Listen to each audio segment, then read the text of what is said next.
late Dastan Go. So Dastan Go is the Urdu form of storytelling, primarily from Lucknow. So I am also from Lucknow. Named as Ankit Chadha, who died about 2 years back. He met with some accident and he died. And so उनका ही मैं एक story perform करने जा रही हूँ. So which is a social satire on the current condition of, you know, how people have lost the emotion of love and how everybody, you know, exploits people for their own selfish being. So the story is, Ram के पूर्वजों में से एक थे राजा दिलीप.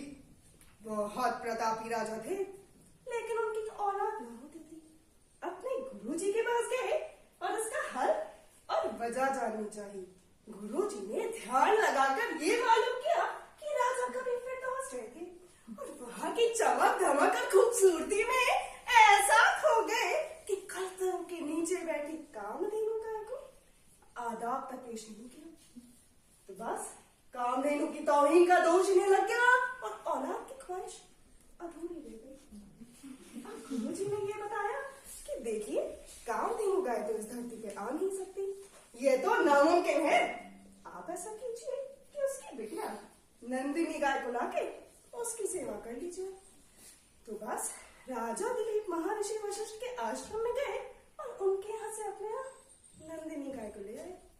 विनती करके तन मन से नंदिनी गाय की सेवा करते, उसे घास खिलाते, उसे नहलाते, उसे प्लास्टिक बैग से बचाते और कमान पर तीर चढ़ाए उसकी हिफाजत के लिए पीछे पीछे चलते.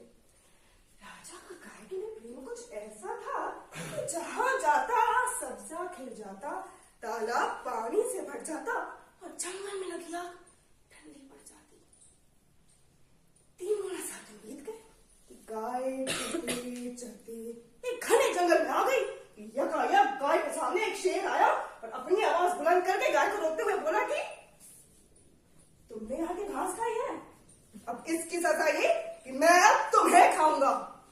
ये सुन के राजा दिलीप गुस्से में आए और कमान पर तीर चढ़ा के निशाना साधते हुए बोले कि जब तक सूर्यवंशियों के शरीर में प्राण है, कोई इनके शरणार्थी को नुकसान नहीं पहुंचा सकता.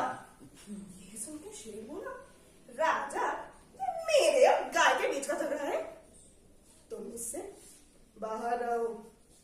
और मुझे भी कोई मामूली शेर ना समझ रहा.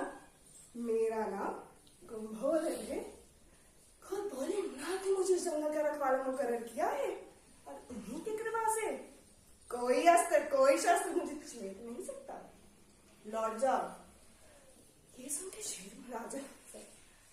के राजा बोला कि मैं मजबूर हूँ. तुम ऐसा करो कि जो सजा गाय को देनी थी वो तुम मुझे दे दो, क्योंकि गाय की हिफाजत की जिम्मेदारी मेरी है. उसका किया जुर्म भी मेरे ही माना जाना चाहिए. मुझे क्लीन चिट नहीं चाहिए, मुझे मार के खा जाओ. ये सुन के शेर बोला, राजा, तुम इतने काबिल राजा हो, तुम्हारे मारने से मुल्क को बड़ा ही नुकसान पहुंचेगा.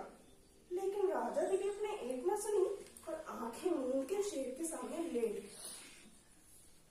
कुछ देर बाद उनके कानों में एक अजीब सी आवाज आई. राजा ने जब अपनी आंखें खोली तो देखा कि शेर तो गायब था. तब नंदिनी गाय बोली, राजा, ये मेरी माया थी. मैं तुम्हारी सेवा से खुश हुई, क्योंकि जिसके दिल में ऐसी अजीम मोहब्बत हो कि वो दूसरों की जान बचाने के लिए अपनी जान देने को तैयार हो, उसकी हर एक कामना पूरी होनी ही चाहिए. तुम यूं ही गाय की रक्षा करते रहना. तुम यूं ही गाय की रक्षा करते रहना, जान लेकर नहीं, जान देकर. और गाय का मतलब सिर्फ पशु नहीं है. गाय मतलब हर वो दूसरा जिसकी हमें हिफाजत करनी है प्रेम की ताकत से. गाय धरती है जिसे माइनिंग माफिया लूट रहा है. गाय आम आदमी है जिसे देश गुंडा कूट रहा है. गाय हिंदुस्तान है जो आदमी से छूट रहा है. गाय प्रेम है जिसमें अब मैं छूट रहा है.